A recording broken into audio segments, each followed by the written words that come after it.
ఇప్పుడే జీ5 app download చేయండి. చూడండి మీ ఫేవరెట్ టీవీ షోస్ ఎప్పుడైనా ఎక్కడైనా.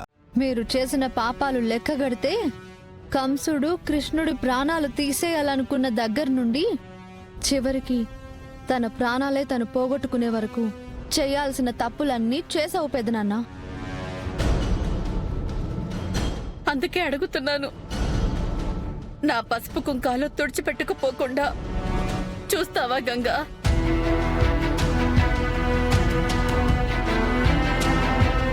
నీకు పసుపు కుంకాలు కావాలంటే తిరుపతి?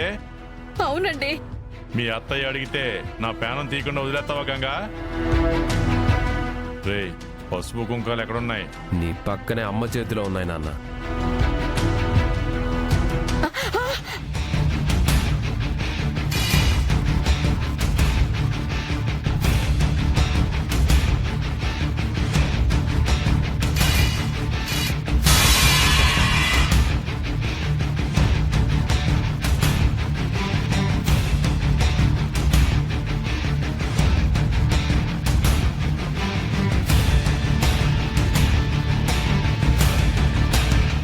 ఏం చేస్తున్నావు మావయ్య?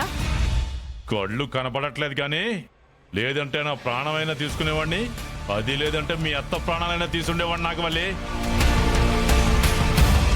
నువ్వు అడిగినంత మాత్రం నా ఆయుష్ నాకు ఇచ్చినట్టు కాదే. గంగని పసుపు కుంకాలు అడిగి నా ప్రాణం తీసినట్టు. అత్త, పసుపు కుంకాలు ఎగిరి నీ మీద పడ్డాయి. నీ భర్తే నీ నుదుటిన బొట్టు పెట్టినట్టే. తన ఆయుష్ గట్టిది, నువ్వేం కంగారు పడకు. ఈ ఇంట్లో నువ్వు ఉన్నంత వరకు వీళ్లకు ఏ అపాయము ఉండదు పెద్దమ్మ. అయినా బొట్టు పెట్టి ఆశీర్వదిస్తే అయిపోతుంది కదా మావయ్య, అలా నేలపాలు చేస్తారా? ఇలాంటి పాపాలు చూడడం కన్నా కళ్ళు శాశ్వతంగా కనబడకపోయి ఉంటే చాలా బాగుండేది.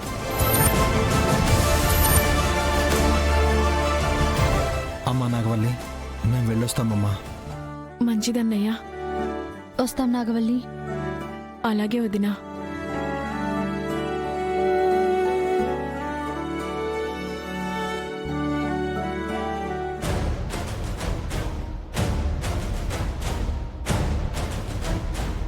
మీ ఆయుష్ బాగుండాలని అలా అడిగితే మీరెందుకండి పసుపు కుంకాలు గాల్లోకి ఎగిరేశారు? నోరు మూసుకో. నువ్వని అడిగేదేందే? మా అన్నయ్య కాబట్టి నువ్వు చేసిన పనికి క్షమించి వదిలేశాడు వదినా. అదే ఇంకొకళ్ళైతే నిన్ను సుమంగళిగానే పంపించేవాళ్ళు.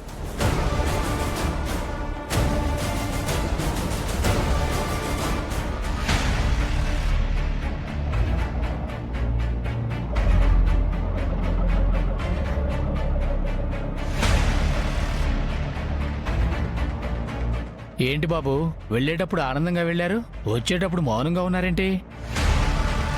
ఆ ఇంట్లో నాగవల్లితో పాటు 3 కొరివిదయాలున్నాయన్నయ్య. ఇంకా ఆనందం ఎక్కడుంటుంది? కళ్ళల్లో కారం కొట్టాం కదా, ఆ మంట ఇంకా ఉన్నట్టుంది. అందుకే ఇలా చేశాడు. నాగవల్లి కోసం మనం వెళ్ళాం కానీ అతను అలా మాట్లాడతాడని నేను అనుకోలేదు. మా చెల్లెలు ఎలా ఉంటుందో ఏంటో అక్కడ. తను ధైర్యవంతురాలు కాబట్టి అక్కడ నెట్టుకుని వస్తుంది.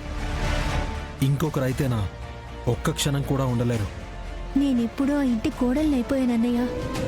వాళ్ళేమో రాక్షసుల్లా ఉన్నారు. ఆ ఇంటికి కోడలుగా వెళ్తానంటే అసలు ఒప్పుకుంటావా లేదో? పెదనాన్న దేవరాజన్నయ్య దుర్మార్గులు, వీర్రాజన్నయ్య మంచోడే కదా బావా. అతను మంచివాడైతే ఏముంది, ఆ దుర్మార్గులు పడనివ్వరు కదా. అయితే వీర్రాజన్నయ్యని చేసుకోబోయే అమ్మాయి అయినా సంతోషంగా ఉండాలి కదా బావా. అది వాళ్ళిష్టం. మా చెల్లెళ్ళైతే ఆ ఇంటికి వెళ్ళరు కదా.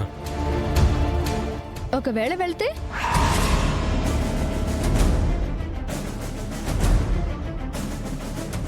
అదే ఏ అమ్మాయి అయినా ఏదో ఒక రోజు ఆ ఇంట్లో చిన్న కోడలిగా అడుగు పెట్టాల్సిందే కదా.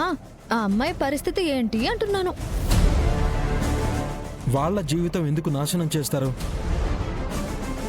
పెళ్లి విషయం ఎలా చెప్పాలి? ఇప్పుడే గొడవ జరిగేలా ఉంది.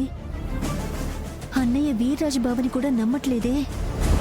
ఇంకా నయం శ్రీవల్లిని కుముదని తీసుకురాలేదు, లేదంటే వాళ్ళు కూడా అవమానపడేవాళ్ళు. అమ్మా అమృత, ఈ ఇంట్లో జరిగిన వాటి గురించి చెల్లెలకేం చెప్పకు. వాళ్ళు కూడా అనవసరంగా బాధపడతారు. ఇంట్లోకి వెళ్ళగానే అడుగుతారు కదా బావా, అబద్ధం చెప్పమంటావా? నాగవల్లి బాగుందని చెప్పండి. ఇంకొక నెల దాటితే డెలివరీ కూడా అయ్యేలా ఉంది. నాగవల్లిని ఎలా చూసుకుంటారో ఏంటో. పెద్దమ్మ ఉంది కదా, టెన్షన్ ఏం లేదులే బావా.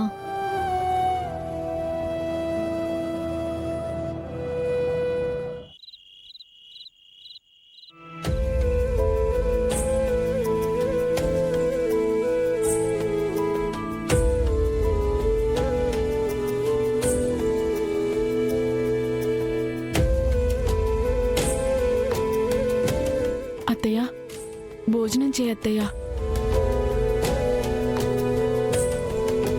ఇక మీ అత్త తినదులే నాగవల్లి. ఎందుకు బతిమాలుతున్నావు? అదేంటి మావయ్య? ఈ రోజు నుంచి ఓ 4 రోజులు తినకపోతే ఓ నలుగురిని తీసుకురావచ్చు. ఎందుకు? శవాన్ని మోసుకెళ్ళాలి కదా. అదేంటి నాన్న అలా మాట్లాడుతున్నావు?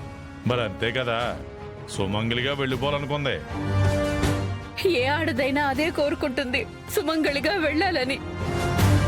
అందుకేనా వదినా నువ్వు పసుపు కుంకుమ భిక్షం వేయమని చెప్పేసి గంగని కోరుకున్నావు? అయినా నువ్వలా కోరుకోవడం ఏంటమ్మా? వీళ్ళ చెల్లెలకి అక్కలకి దేవుడై ఉండొచ్చు వాడు. నాకు మాత్రం పగోడే. ఎందుకు పగోడు? వాళ్ళ చెల్లి మెళ్ళో బలవంతంగా తాళి కట్టినా నిన్ను బతకనిచ్చినందుక? నువ్వు తప్పుడు కేసును బనాయించి జైల్లో పెట్టించినా నిన్ను క్షమించినందుక? నువ్వు ఎంత అవమానించినా వాళ్ళ చెల్లి మొహం చూసి ఈ గుమ్మం తొక్కాడ్రా. నీలో మార్పు రావాలని మిమ్మల్ని ఇంటికి తీసుకెళ్లి వాయనం విప్పించాడు. అయినా కూడా నా మేనల్లుణ్ణి పగోడు అనడానికి నీకు నోరెలా వచ్చిందిరా? ఆడి నోరు కాదు తిరుపతి, ఆడి చేతి నుంచి చెప్పొచ్చి పంచాయతీ కుర్చీలో కూర్చున్న నా మీద పడినాది.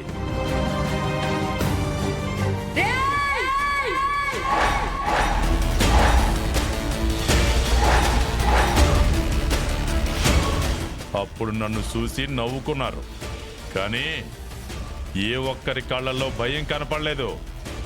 మేనమావ మీద చెప్పిస్తున్నోడు పగోడు కాకుండా మనోడెట్ట అవుతాడు? మా అన్నయ్య కన్నెర్ర చేస్తే మగాడు పగోడు ఎవ్వరు ఉండరు మావయ్య. ఇందాక పసుపు కుంకాలు భిక్షం వెయ్యమని అడుక్కోవడమే చూసావు పాపాయి పిన్ని. కానీ ఆ రోజు మా అత్తయ్య గనక అడ్డుపడకపోతే నువ్వు మా ఇంటికొచ్చి తినడానికి మీ అన్నయ్య ఉండేవాడు కాదు. ఆ పిలుపు నీకు దూరం అయ్యేది. ఏయ్, మీ అన్నయ్య ఏమైనా యమధర్మరాజు అనుకుంటుండవా? అందర్నీ పైకి పంపించేస్తాడన్నట్టుగా చెప్తా ఉండవు. జీ5 యాప్ డౌన్లోడ్ చేసి అన్ని ఎపిసోడ్స్ పూర్తి ఉచితంగా చూడండి.